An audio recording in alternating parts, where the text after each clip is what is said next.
In this video, you will learn step by step how to do a taper fade on yourself.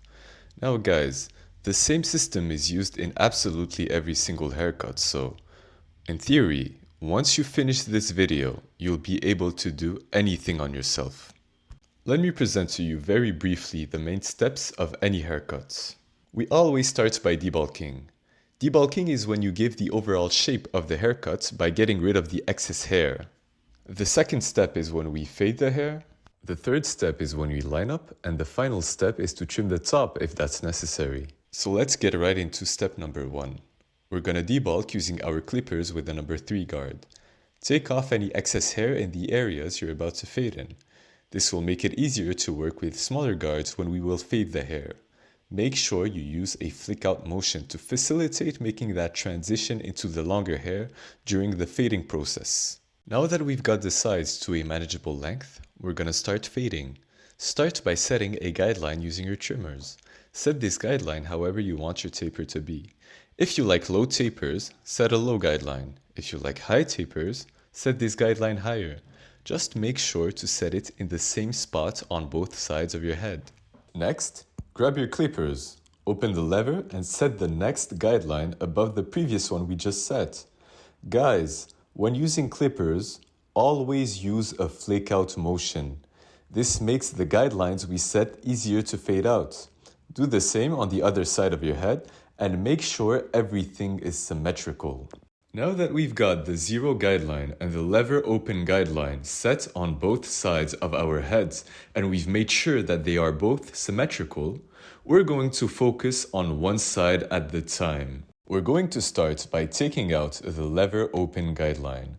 Close your lever halfway and flick out from the 0 till just above the midpoint of the section.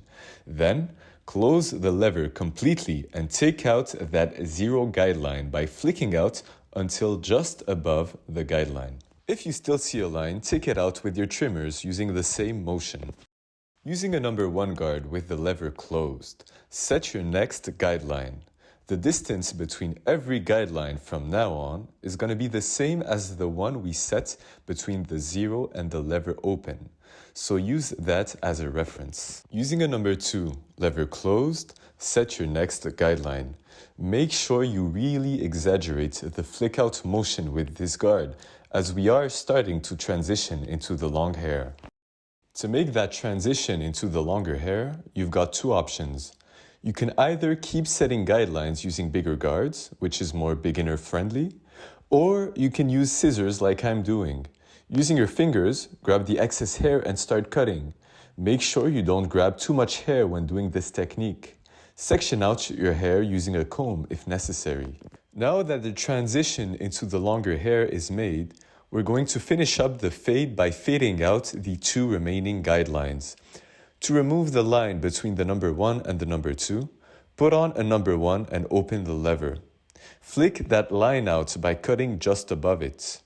Then, grab on a number 1.5 lever closed and completely fade out that line by using the same technique. The only guideline left should be the one between the 0 and the number 1. Flick it out using a 0.5 lever closed. We have now completely faded out one side of our head. To fade out the other side, we're going to use the same exact steps. Remember, the distance between every guideline is going to be about the same. This is what enables us to work one side at a time without getting an asymmetrical result. We are now going to begin fading the back. Make sure you take your time with this one, as this is the hardest part of the haircut.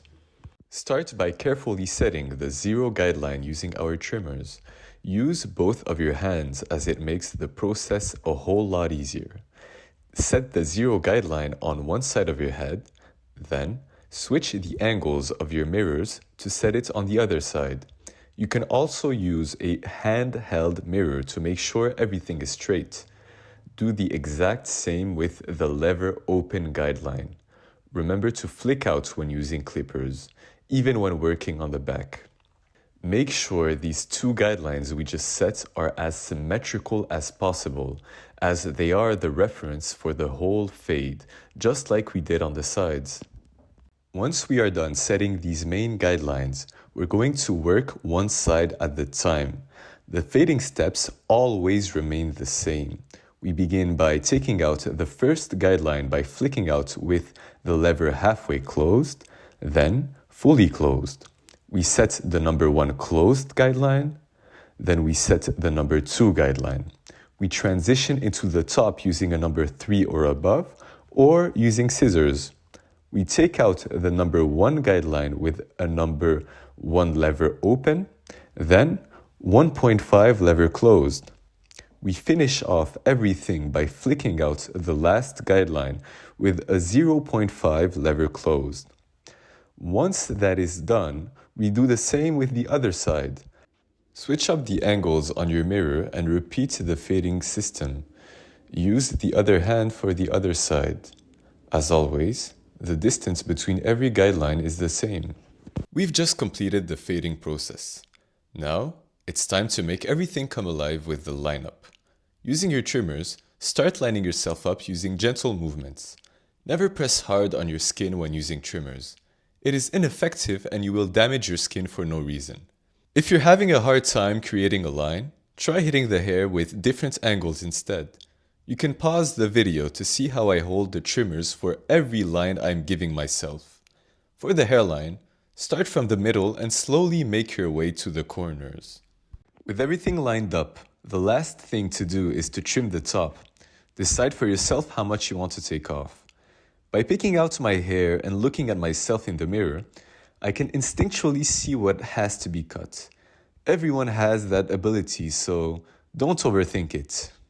Once you are able to visualize the shape you're going for, use 2 fingers to section out the excess hair. Lift it up and cut the right amount. Pick out your hair again and repeat this process until you are satisfied with the shape of your hair. We are now completely done. This sums up how to cut your own hair. Once you master these fundamentals, know that there isn't a barber alive that will be able to give you a better haircut than yourself. So keep practicing, put in the reps, and enjoy acquiring one of the most satisfying skill a man can have.